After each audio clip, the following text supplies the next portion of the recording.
how can we really say what's right and what's wrong? Why do you feel it necessary to say this is right and that this is wrong? A lot of good people and a lot of different pathways that people take to God. There are many, many roads. They all lead to the same thing, you know. That's all I know about it. I question anyone's divinity. You know, for me, Jesus was a man. God is experiencing himself or herself or itself through us. They're all born out of the same thing, I guess, which is man's desire to live a good life. There are so many religions out there, so many people that have claimed to be the Son of God before, and it's a historical accident. Maybe we are collectively God. All of us together are God.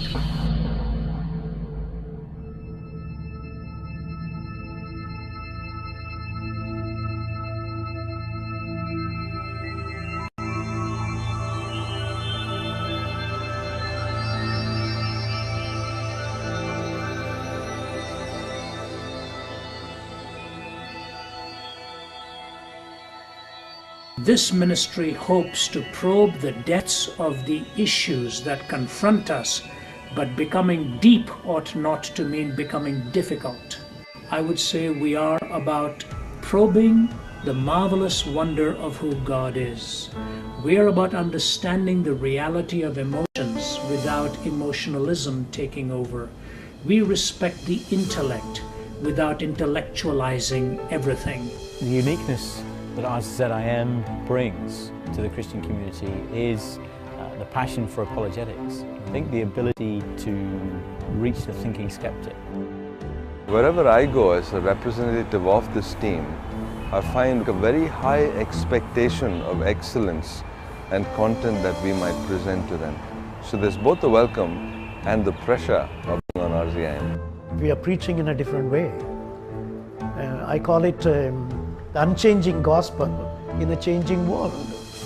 It's evangelism undergirded by apologetics.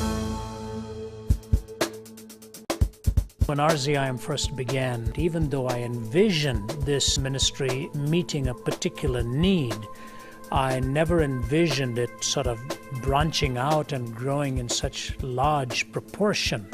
The interest in apologetics has skyrocketed. We have to respond to the charge from the new atheists. We have to respond to the fear of religion because of what's happening with various militant groups around the world. We have to speak into the vacuum. I think we're experiencing that huge inrush. Do you have anything to say? Can you respond to this? Does it make sense? Do these arguments we've been given today make sense? We live in very interesting times. The Christian faith is experiencing an onslaught of questions that are probably new to a lot of Christians. And I think this is where we come in and say, look, you know, don't panic. We can think through this. We try to inspire Christians to think and to take this faith seriously. You stand in front of audiences and they say, here's the dartboard, bring in the darts. How do you think Christianity can fix the world if the absolute law that you demand is not present in Christianity itself? Are you uncomfortable with the fact that maybe I'm just evil without sense or reason? How do you prove that? Like, man wrote the Bible. A lot of the people haven't even heard of Jesus Christ, much less seen the Bible. How do you know Jesus would approve? How do I know? How can you answer that question? You're too smart to be a Christian.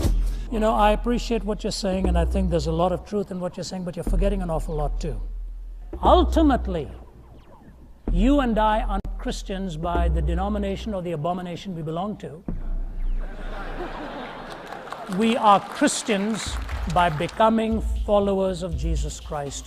Unity does not have to be uniformity. We seek the mind and heart of a generation to find its connection in the person of Christ. When he tells you to let this mind be in you, which was also in Christ Jesus, that I think ought to be the pursuit of this ministry. When people tell me, oh, there must be other ways of salvation, I say, suggest one. I'm sure that is going to be less costly for God. Let's be persecuted for the right reasons. Someone might say, oh, I was persecuted for Christ, but actually you weren't. You were persecuted for being a horrible bigot. It is impossible to be a true Christian unless you are also thinking about it. When it says that faith is a gift in the Bible, that is not the gift of stupidity. The big question that drives us all is the central question of whether the Christianity is true or not. Either Christ is who he says he is, and that the view of God that we have animates us in every sense of our life, our mission, our passion, and that's worth speaking publicly about. It's public truth, it's not private truth.